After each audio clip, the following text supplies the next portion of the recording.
Welcome to the SwimSwam podcast. I'm your host, Coleman Hodges. Joining us today, she's an Olympian, she's a world champ, and most recently, she's an NCAA champion with the Stanford Cardinal. Today, we are sitting down with freshman from Stanford, Claire Curzan. What's up, Claire? How's it going? Hello, I'm doing great. How are you?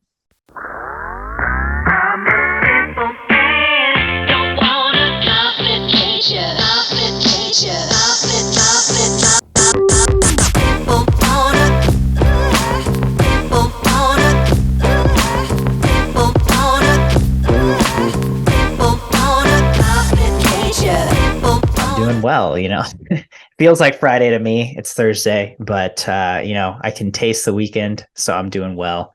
I feel like I have a lot to talk to you about. We were just chatting.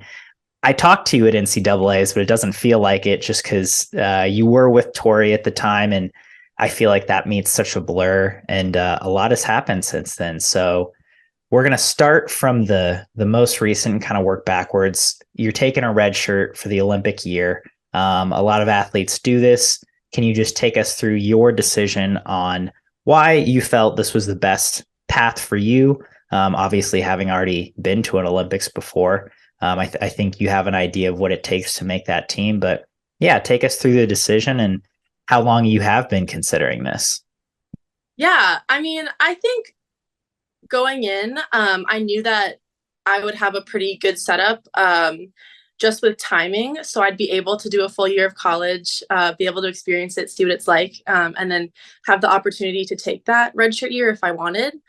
So I think knowing what it took, as you said, as going into my senior year of high school, it's a grind.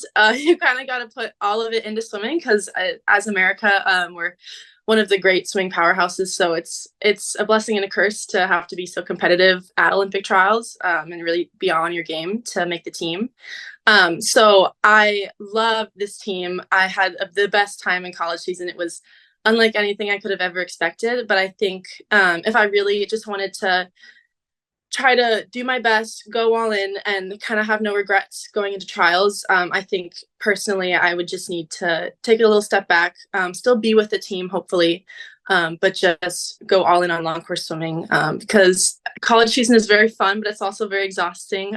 Dual meets happen every week, lots of traveling, which is so fun. But I think when you have such a big meet like Olympic trials, it's for me personally, it's best just to focus on it.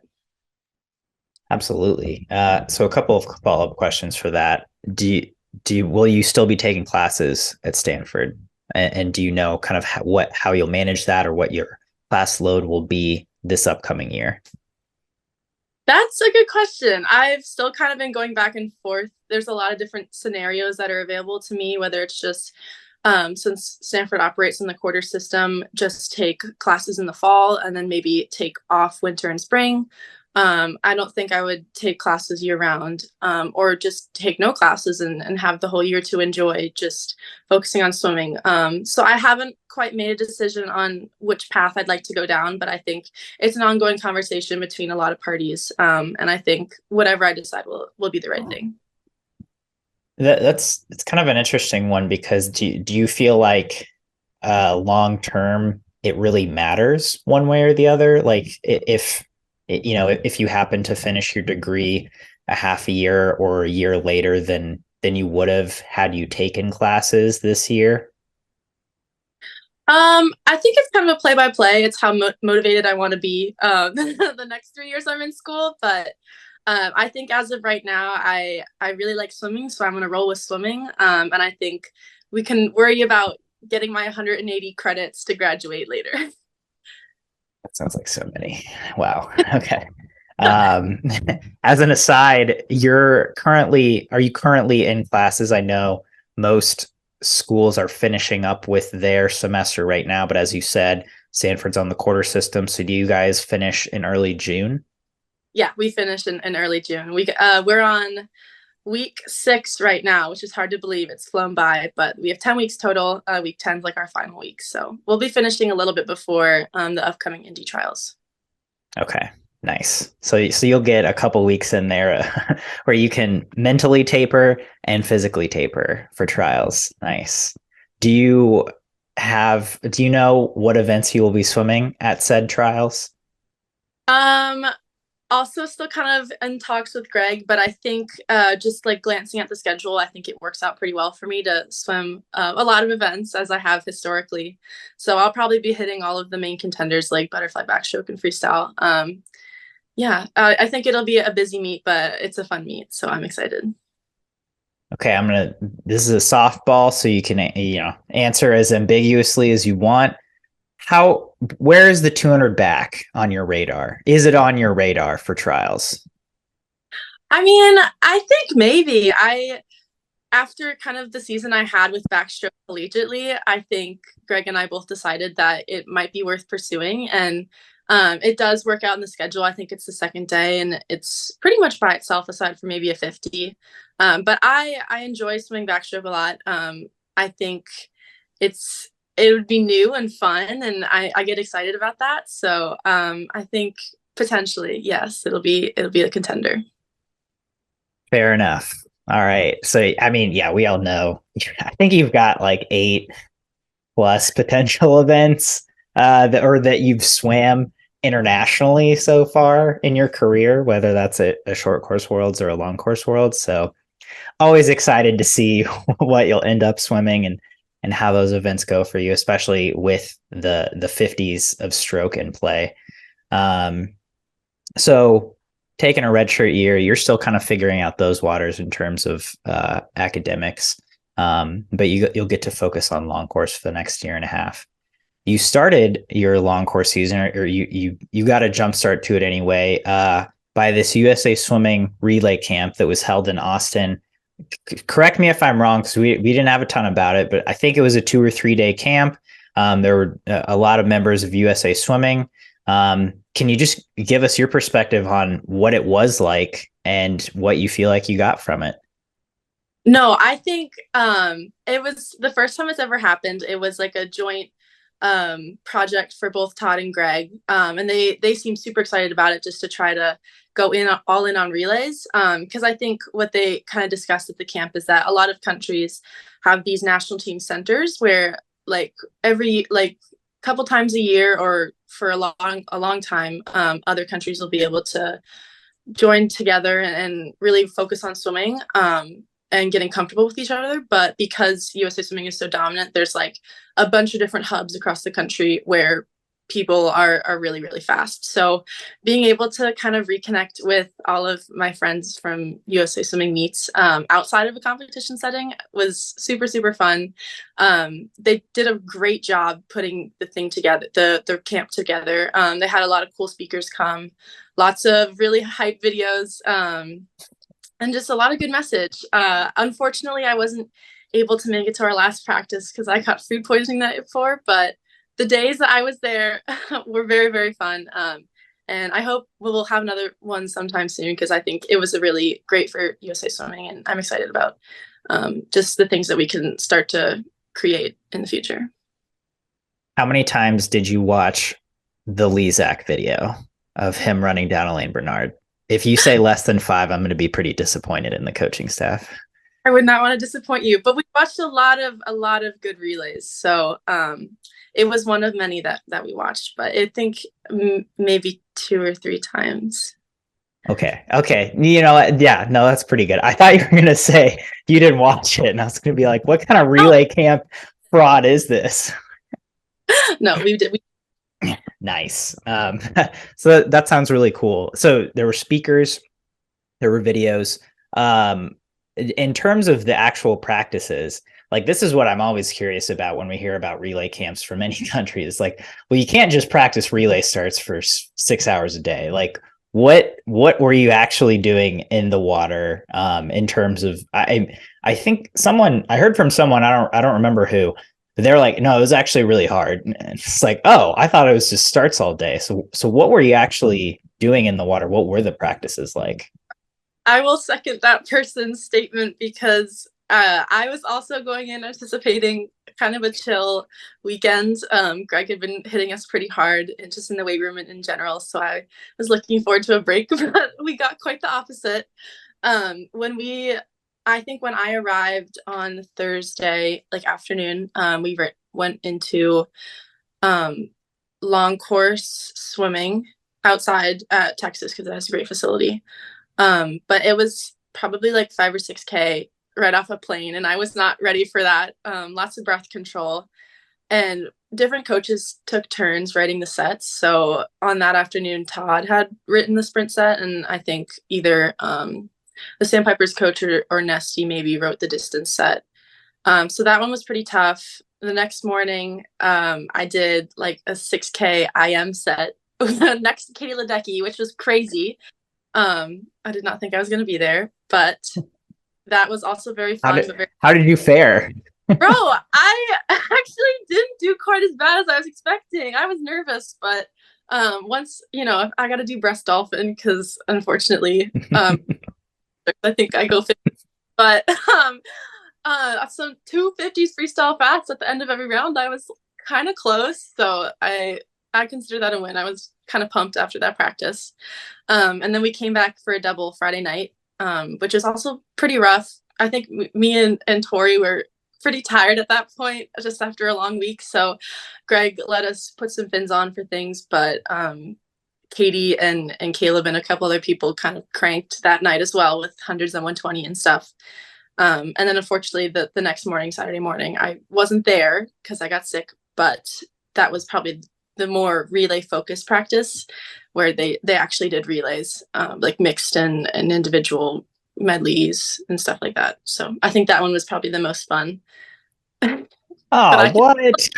I know. I made it to all the training, but not to the fun part. Well, I'm sure your coaches were jazzed about that, but I'm sorry. Food poisoning is the worst. So bad. My follow-up question was going to be like, did you get to go do anything in Austin? That's where I live, and I brag to everyone about Austin, mostly just about the food. It sounds like the food didn't totally agree with you, but did you get to do fun things or eat anywhere, significant that really stood out to you? Yeah, Friday night, USA Swimming kind of gave us free reign. So all the girls at the camp went together, and Leah Smith and Lydia kind of took us around Austin because they were the most familiar with it. So they took us to a really fun restaurant. We went out and got ice cream, which was delicious.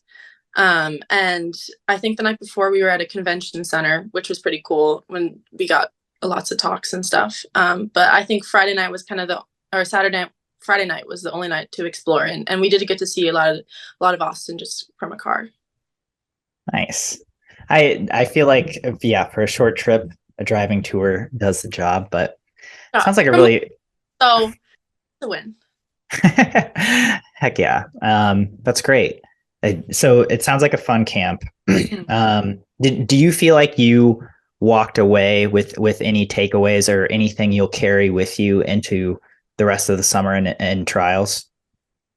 I think one of the really cool things is that they had a lot of like US Swimming alums come talk to us. So we got a lot of great perspective from them. And we also I feel like one of the main takeaways that I got was culture. I think because of the way that sometimes USA Swimming qualifies people for meets, you only see your friends like maybe once or twice a year. But I think with that camp, we realized like how important culture was and how that'll really help us going into meets and how to boost our relays. So I think knowing now that kind of we're all in this together, even if we're competing against each other like nationally, but internationally, like it's so important to love your teammates and be there for your teammates, and just be a dependable, great person. And I don't know if everyone took away the same message, but I'm super excited if the summer works out to hopefully contribute as best I can to starting to build that culture of just excellence within USA Swimming. I mean, you've been on quite a few relays for USA Swimming so far. I mean, it hasn't, over the last 2 years, you've been to 2 short course worlds, Olympics, long course worlds. You're on like 15 relays per meet. So Yeah, that's a lot, but it's so fun. That's probably the best, most memorable parts of all of my meets. yeah, which is great to hear. Was there a speaker that stood out to you? I think Brendan Hansen really stood out to me. He's a very like cool guy that just gets straight to the point. He's a very effective speaker.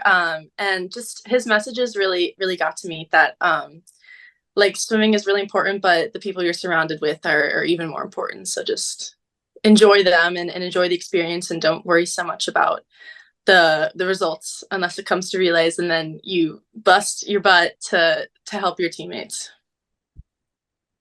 He's an Austin guy. Cool Yeah. guys in Austin. That's all I'm saying. Nice. Okay. Relay camp. It sounds good. Thank you so much for that insight. And so let's talk NCAAs again. Kind of got to talk to you there, but we were discussing this before. For me, that meet is such a blur. The media tent, literal tent in that case, outside in a parking lot is always so packed. There's so many reporters there. You don't really get to have as much of a one-on-one interaction. So just coming into NCAAs, do you feel like that meet met your expectations? Did you expect anything going in, and were those met, or were those like totally just thrown out the door? I think NCAAs this year was a little bit of a push and pull. I definitely hit some of my goal times that I wanted to. Like most of my backstrokes were pretty solid throughout the year. So I was excited that I could even go pretty close. And then also my first time under 21 in a relay split for 50 free. And so I was super excited about that. But I think like as in any meet, you're going to get disappointed with some things and be super excited about others. So I think in the moment, I wasn't the most happy about all of my swims, but just kind of stepping back now and gaining perspective, like Brendan talked about, I think I've learned a lot of things. And I think the changes that I've made to my training and that I've brought into long course have been really effective. Yeah. Can you give me any details on that, or dive in, what changes have you made, or what do you feel like you took away from that meet? Yeah, I think one thing that I've been working on is a lot of power, just going back to kind of my roots at TAC with lots of buckets, lots of weighted things. And then also our dry land has really changed a lot. We've been doing a lot more of it. And I think that's also been really helpful. I think we're like the team right now is the fittest probably we've ever been.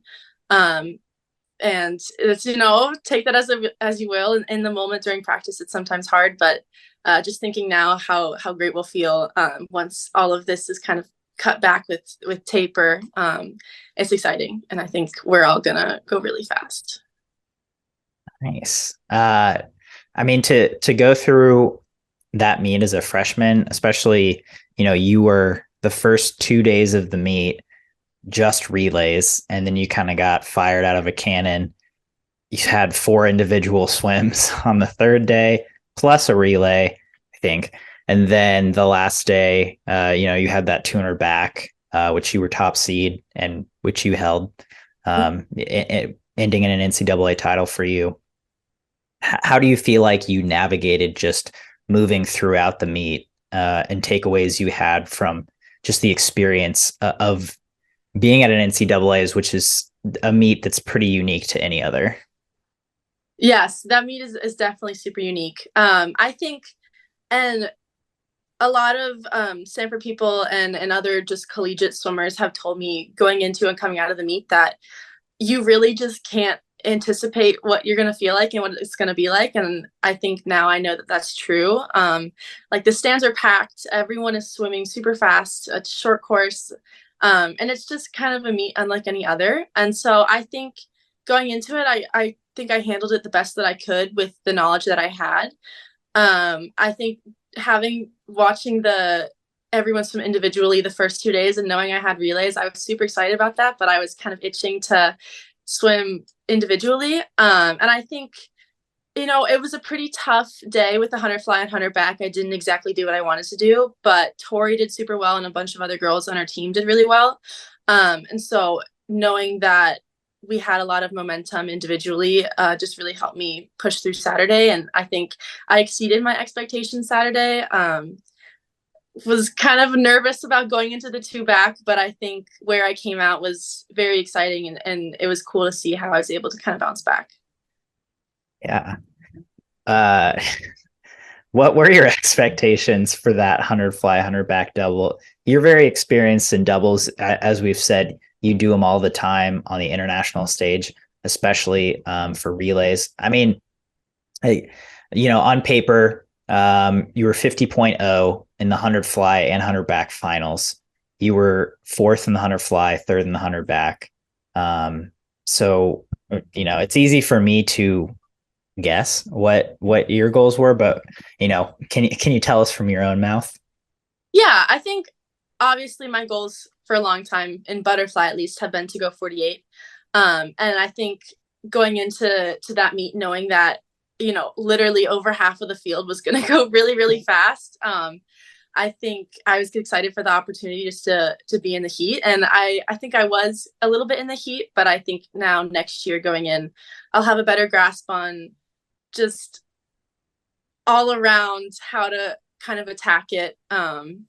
And yeah, I think also the double, sometimes I felt like, during the meet, I felt like I had less time than I was anticipating, which I think kind of tripped me up a little bit in finals. Because at NCAA's short course, you got to really be on your A game and everything comes down to like 0.1 or less than 0.1. So just knowing that I was in the mix this time will probably make me more comfortable next time, knowing I can try to exceed what I did. Yeah, absolutely. Do you feel like your international experience carried over into this meet, or do you feel like this was, that specific double was pretty different than other doubles you had done in the past, I guess, other than just the timing of them? It's an interesting question. I feel like internationally, I was definitely a little bit more experienced going into that double. But I think also in totality, international meets, you have a little bit more time in between prelims and finals because they're very selective meets. So not as many heats in the morning. You can kind of get out of there earlier and take more time in between prelims and finals. And I think that was something lacking at NCAAs. But I think a doubles is going to be tough regardless. But I think just the more you do it, the better you get at it. So now that I've gotten short course doubles under my belt, I think next time I approach it, I can be smarter about it. Nice. Well, congrats on all this experience. It sounds like your summer's off to a good start. Do you have any meets or what meets do you have coming up between now and trials? So we'll be heading off to Mission Viejo next week, which I'm very excited about. A lot of the team is going, men and women, so it'll be a very, very fun meet. And then I think we'll also be partaking in a Santa Clara meet just to get some last minute long course racing in and then going to Indy. Nice. Well, Claire, as always, it's been great talking to you. Thank you for taking the time to sit down and chat. I hope the meets go well. And if nothing else, I'm guessing I'll see you at trials. Anything we missed or any parting thoughts before we sign off today? No, I had a great time talking with you. Thank you for having me on here.